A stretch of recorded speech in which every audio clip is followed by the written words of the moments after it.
Have you brushed your teeth? Hey, did you brush your teeth? Okay, so how many of you are excited to be here? Yes. Raise your hand if you're excited to be here. Okay, I can see those hands. Now we are going to the next very most important thing. I want you to pay attention and I want you to listen to me. And we are going to be following the slides as we are talking. And respect the person next to you so that they can also listen and hear this very important message. We are talking about the beginning of an end. You have watched the drama, you have watched the videos, and they were speaking a message. There was a message that was being articulated, a message that is being given to you. And it's very important that you grasp and you grab the message for today. So listen very carefully. The title, as you can see, The Beginning of an End, which is a countdown to era. We are talking about time. We are talking about your life. Now, I'll begin with the scripture, which is 2 Timothy chapter 3, verse 1. We'll take step by step, and then as we go, just give me your ear, and please don't make noise. Remember I said, Yay. Respect the person next to you. Thank you very much. Right. In 2 Timothy chapter 3, verse 1, the Bible talks about the generation in which we are in. It talks about the generation. Let's go back to 1 Timothy 3, verse 1. That in the last days there shall be what? Perilous times.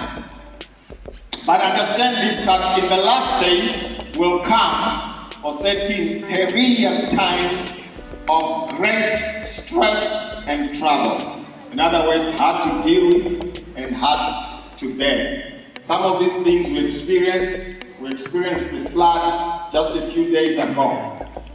Right? And in 2 Timothy 3 verse 2, it's talking about the state of how people will be. That includes you and me. For people will be lovers of self and utterly self-centered, lovers of money and aroused by an inordinate desire for wealth. In other words, greedy, proud and arrogant, and contemptuous boasters. In other words, we live in a generation where it's me, myself, and I. That's the generation in which we are living in. Now, that's why people like selfies. People like money. We're talking about money. And boasting about being better than somebody else. That's the generation in which we are living in. And all of you are born in this generation which is abusive. In other words, blasphemous, scoffing. People like to bully each other, scorn each other. That's the generation in which we are in. Disobedient to parents, unholy, ungrateful. That's the generation you and me have been born into. In other words, there are many people who are very angry in this generation. Angry about their lifestyle. Ungrateful or disobedient to parents. In other words, you don't listen. Even if your father and mother tells you something, or your elder or your teacher, you don't want to hear them. That's the kind of generation which we are living in. Now, the Bible continues to say that they will be without natural or human affection. In other words, we have talked about this topic before, where a girl loves a girl, a boy loves a boy. That's what the Bible is talking about. Unnatural. In other words, it's not human. That's the type of generation you and me are living in. So you are involved in these things and you you are encountering these things when you go back home, in your schools, in the environment in which you are living in. And you have to deal with that. Now, loose morals. That's the type of generation which we are living in. Where people talk what they want. They talk like some of the signs. How many of you know the sign for Nike? What do they say? Their slogan. Nike. Just what? Just do it. In other words, we live in a generation where if it feels good, just do it. But that's not correct advice. So, loose morals where boys and girls have multiple partners and they are involved in bad things.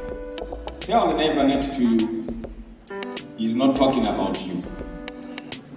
He's not talking about you. Or maybe he's talking about you.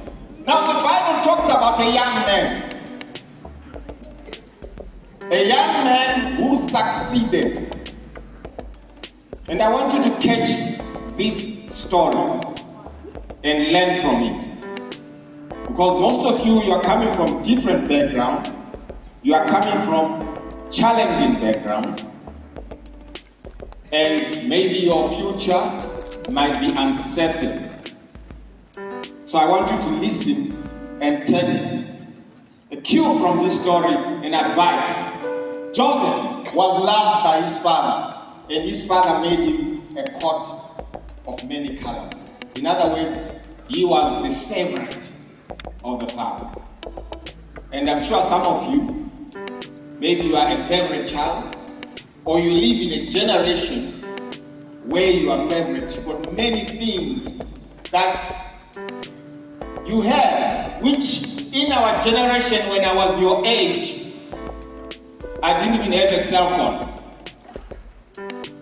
But some of you have many things that your parents have bought for you, but sometimes we are what? Ungrateful, as the scripture is talking about. So Joseph, he was distinguished from his brothers because his father loved him. But God had a plan for Joseph. Joseph was a dreamer. God showed him the future through dreams. And I'm sure you have a dream that one day you want to achieve something in life. You are not just meandering. You are going to school because you want to achieve something in life. So in the same manner, Joseph had dreams, and these dreams were from God. But you see, Joseph encountered many hurdles and obstacles in his life before he reached his God-given dreams. Now, I don't know the obstacles that you are facing. I'm sure you have a dream also. You want to reach somewhere. You want to say, when I finish school, this is what I want to experience. This is what I want to become. But you see, there are obstacles maybe on your way. Maybe your obstacle is that maybe your parents divorced. I don't know what your obstacle is. Maybe your obstacle is that you have difficulty in a subject at school. And you are wondering, how will I overcome this obstacle? Maybe I want to be a doctor, I want to be a pilot, but how will I overcome my grades are not good enough? I was reading, I think it was a week or a couple of days ago, they were saying that the examination, last year's examination, was very, very poor. I think only, if I'm correct, only 18% passed. It was very poor. In other words, there's a problem in this nation of you young people concerning your future. In other words, you are not paying attention. And I want you to listen very carefully so that we can come to a certain conclusion that will assist you and help you so that you can say, I have a future. Now, Joseph was a different young man. He was able to say no even under pressure. There was a woman who wanted Joseph. They wanted to sleep together. In other words, the young lady was saying, let's have sex.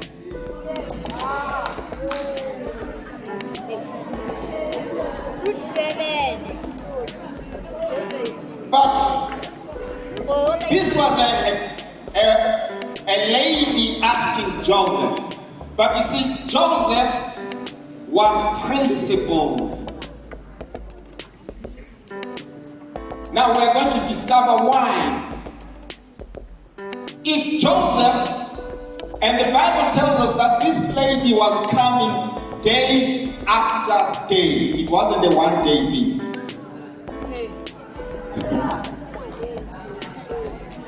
Day after day, he continued to pressure Joseph. Let's sleep together. Let's have sex.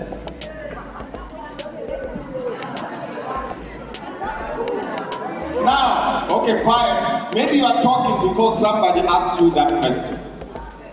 Or maybe you asked somebody that question. Or your boyfriend or your girlfriend. That's why there is noise. You know, noise indicates that the message is resonating something in your life. Are we together? But Joseph, though under pressure, he continued to say what? No. Why? Because Joseph had a dream. And he knew that if he had to say yes to sex, which is temporary enjoyment, he will jeopardize his future. Now, some of you might say, oh, maybe I've done it. We'll have a solution to that. So Joseph knew he didn't want to jeopardize his future.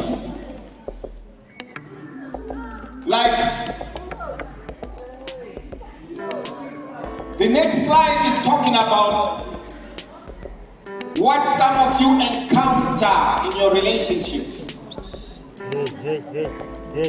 You can tell your boyfriend to wait, or you can tell him you are late. I'm already increasing. You know what that means? In other words, I'm pregnant. Now, there are consequences to that. There are consequences. And the consequences is that when you experience any pregnancy, which we've talked with some who have experienced these things in the community where you're coming from. Some of them have discussed these issues. Is that time is taken away from your life. Instead of you enjoying your youth, you now become a parent. Your youth is cut short. You are supposed to enjoy your youth. Enjoy your youth in the Lord.